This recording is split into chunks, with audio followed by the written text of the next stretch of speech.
Hello everyone. The 3-card blind main event ban vote has come to its conclusion, so I'm ready to share those updates with you today. Before we jump into that, I do want to mention here that there was an error that resulted in a change for winners for Group B. Our new winner in Group B is FC Wombat, who is playing Dark Depths, Thespian's Stage, and Urborg Tomb of Yawgmoth. So I'd like to take a minute here to congratulate FC Wombat, as well as issue a big thank you on behalf of the community to QVAC, who meticulously reviewed many matches to correct errors this month. So now that that has been addressed, let's jump into taking a look at the results of the ban vote. As a reminder, players voted either +2, +1, +0, -1, or -2 to indicate whether they'd like a card to remain legal or for it to be banned, where a positive number indicated that you would like the card to remain legal and a negative number indicated that you'd like the card banned. Of the 5 cards that were voted on,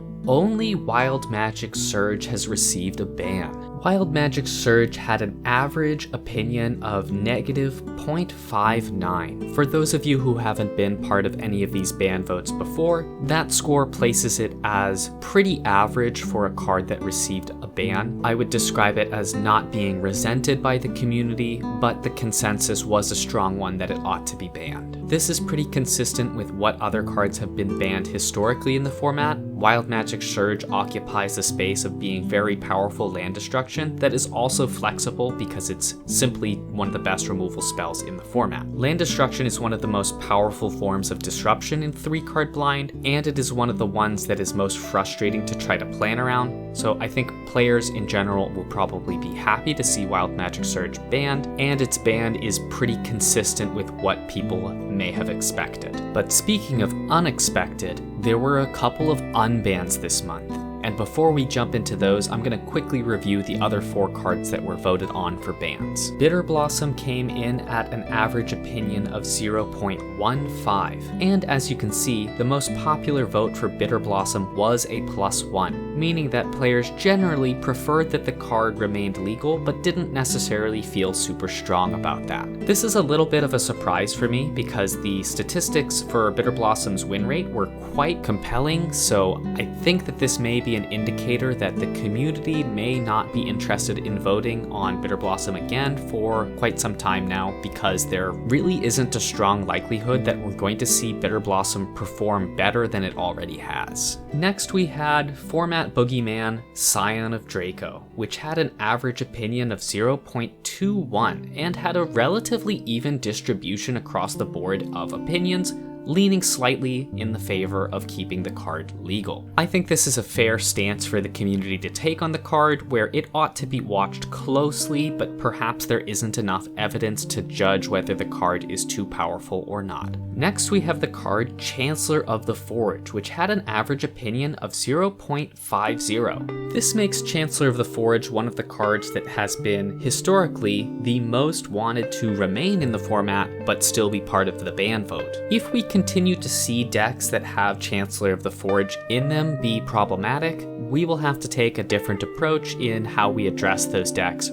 perhaps targeting one of the other cards in them. And finally we have Dark Depths, which had an average opinion of 0.15. Seeing this card remain legal is also a bit of a surprise to me, given how well it has performed across multiple months, and also the fact that some players have been relatively consistent in requesting that this card be at least voted on at some point in time. I am more than happy to see this card remain legal, at least for some time longer, because I do believe that there are a multitude of different solutions that you can bring to the table to help counter Dark Depths. Okay, and with our bans out of the way, it is now time to talk about unbans. If you are a newer member of this community, you may not have even been aware that unbanning cards was something that happened. Part of the reason you haven't seen many unbans is because our patrons who participate in the unban vote process have typically been extremely conservative with which cards they reintroduce to the format to help keep it healthy, and interesting for everyone. As a matter of fact, since these 2 cards were first banned in the end of June, the patrons have already voted on these 2 cards 3 times, with only this 3rd vote being the moment that they decided for these cards to be legal again. So let's pull back the veil and see these 2 cards, which are going to have an immense impact on the format. The 2 cards were Chancellor of the Annex and Jace, Wielder of Mysteries. During the brief window that these 2 cards were legal, they were completely game warping. That being said, one of the main drivers for how warping these 2 cards was the fact that Black Lotus was legal and made up a huge portion of the meta. Chancellor of the Annex was one of the few cards that was able to interact with Black Lotus while you were taking the 2nd turn of the game. And Jace, Wielder of Mysteries still holds the record for being the highest win rate card of all time at a 90% average score,